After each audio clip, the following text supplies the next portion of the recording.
Good morning, kids. How are you all? Today we have to learn EVS Standard 4. So kids हमारा जो chapter है तेजल इन अहमदाबाद बहुत time से चल रहा है ना। अभी 4 पार्ट्स तो इसके बन गए हैं।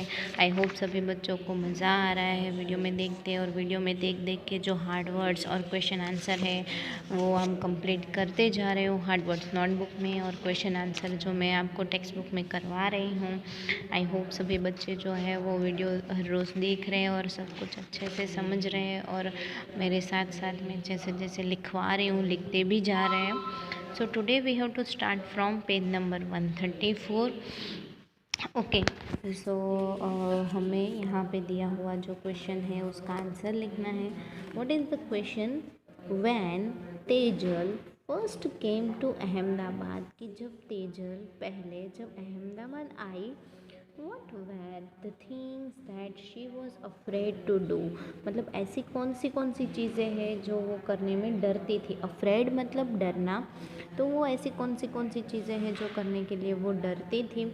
तो चलो हम आंसर लिखेंगे, क्या आएगा। तो फर्स्ट 1 नंबर करके आपको लिखना है गेटिंग इनटू क्राउडेड बसेस, यानी कि क्राउडेड बसेस यानी कि लोगों से भरी हुई बसेस में उसे बैठने के लिए डर लगता था, तो getting into crowded buses.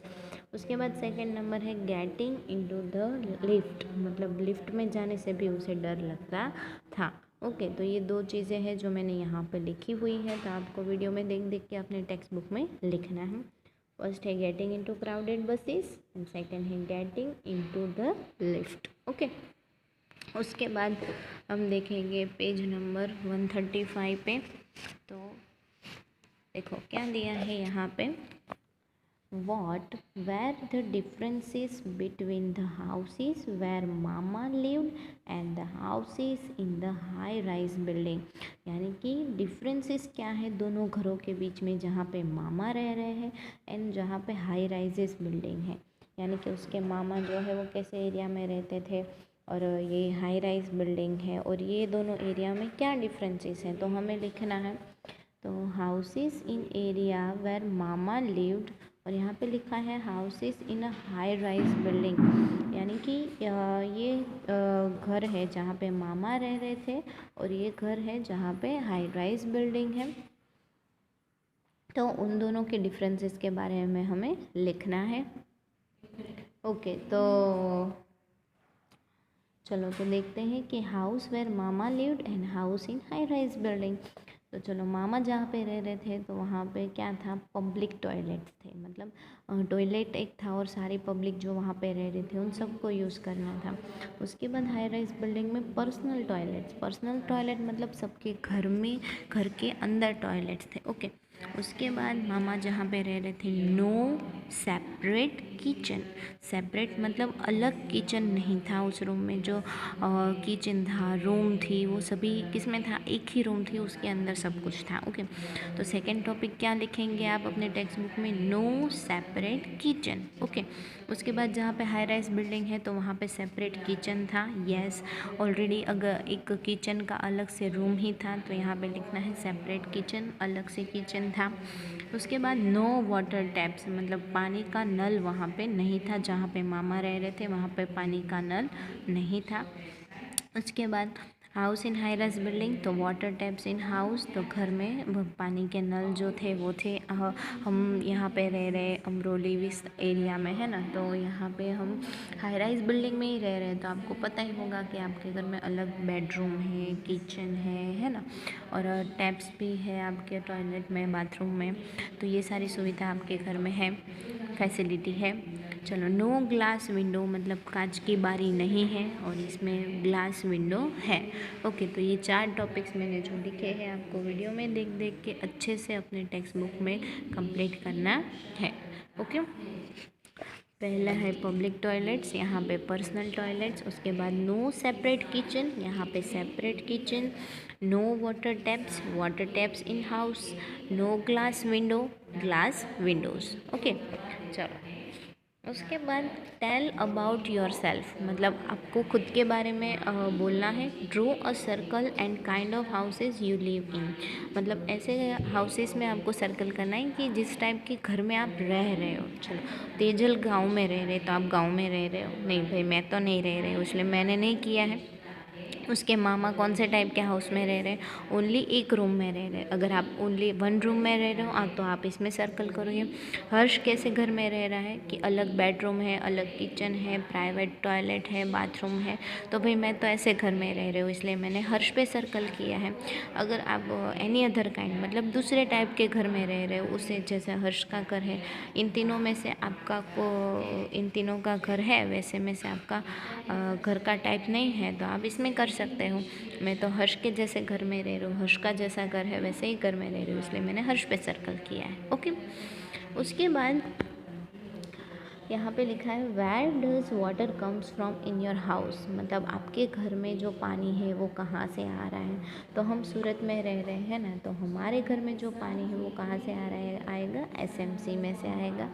Okay, उसके बाद है is there an electricity connection in your house, आपके घर में इलेक्ट्रिसिटी कनेक्शन है। येस है। अगर इलेक्ट्रिसिटी कनेक्शन नहीं होगा तो फ्रिज, टीवी, वॉशिंग मशीन ये सारी चीज़ें नहीं चलेगी, और हमारे घर में तो ये सारी चीज़ें हैं और चलती भी हैं, तो ऑब्वियसली इलेक्ट्रिसिटी है। How many hours in a day you got electricity, तो एक दिन में आपके घर में कितने घंटे तक इलेक्ट्रिसिटी आती है, तो ऑब्वियसली 24 आवर्स, यानी कि 24 घंटे हमारे घर में बिजली आती है। उसके बाद which is nearest hospital in the area where you lived, यानी कि आप जो एरिया में रह रहे हो तो आपके घर के नज़दीक कौन सी हॉस्पिटल है। भाई मैं तो जहाँ पे रह रही हूँ तो मेरे घर के नज़दीक शिवम हॉस्पिटल है, तो आपको घर के एरिया के पास जो भी हॉस्पिटल नज़दीक है उसका नाम लिखना है। ओके, तो मेरे घर के पास तो शिवम हॉस्पिटल है तो मैंने शिवम हॉस्पिटल का नाम लिखा है। आपके घर के पास कौन से हॉस्पिटल है तो आप उस हॉस्पिटल का नाम लिखो। How far are the places given below from your houses. Okay, तो आपके घर से ये सारी चीज़ें जो है वो कितनी दूर है और कितना डिस्टेंस है, तो ये आपको डिस्कस करना है। तो चलो देख लेते हैं। बस स्टॉप, यानी कि बस स्टॉप में अगर मैं मेरे घर से चल के जाऊँगी तो कितनी मिनट्स होगी, 7 मिनट होगी, और मेरे घर से वो 1/2 किलोमीटर है, यानी कि आधा किलोमीटर दूर है। उसके बाद स्कूल जाने में 60 मिनट यानी कि 1 घंटा लगता है, और वो मेरे घर से 4 किलोमीटर दूर है। उसके बाद है मार्केट जाने में मुझे 15 मिनट्स लगते हैं, 15 मिनट लगता है, क्योंकि वो मेरे घर से 1 किलोमीटर की दूरी पे है। उसके बाद पोस्ट ऑफिस जाने में मुझे 30 मिनट्स लगती है, क्योंकि वो मेरे घर से 2 किलोमीटर दूर है। हॉस्पिटल जाने में भी मुझे 30 मिनट्स लगती है, क्योंकि वो भी मेरे घर से 2 किलोमीटर की दूरी पर है। ओके, तो ये है डिस्टेंस, कितने दूर है मेरे घर से, और ये है टाइम, मतलब उस जगह पे जाने के लिए मुझे कितना टाइम लगता है। ओके, तो ये सारी चीज़ें जो है वो आपको पेज नंबर 135 पे फिलअप करनी है। And draw the picture in your notebook of different kind of houses in your area, तो ये जो है वो कंपलसरी आपको नोटबुक में करना है। तो डिफरेंट काइंड ऑफ हाउसेस, आप स्टिकर भी लगा सकते हो डिफरेंट काइंड ऑफ हाउसेस के। ओके, तो अलग अलग टाइप के हाउसेस के पिक्चर्स ड्रॉ करने हैं आपको अपनी नोटबुक में, कंपलसरी सभी बच्चों को, हार्ड वर्ड्स हो जाए उसके बाद। ओके, और ये जो है वो अच्छे से आपको ड्रॉ करना है और कलर भी करना है। अगर आपको ड्रॉ करना नहीं आ रहा है अच्छे से तो आप रेडीमेड जो स्टिकर्स है वो भी स्टिक कर सकते हो। ओके, सो किड्स आज के लिए बस इतना ही। तो हमने क्या देखा, पेज नंबर 134 पे ये आंसर किया, तो आपको वीडियो में देख देख के इसे कंप्लीट करना है। उसके बाद ये जो डिफरेंस है मामा के घर के और हाई राइज बिल्डिंग के बिटवीन, तो वो भी आपको लिखना है। उसके बाद ये मैंने क्वेश्चन आंसर आपको करवाए, तो वो भी आपको वीडियो में देख देख के पेज नंबर 135 पे कंप्लीट करना है। तो आज का होमवर्क यही है कि वीडियो में देख देख के आपको समझते भी जाना है और आपकी टेक्स्ट बुक भी कंप्लीट करना है। Thank you.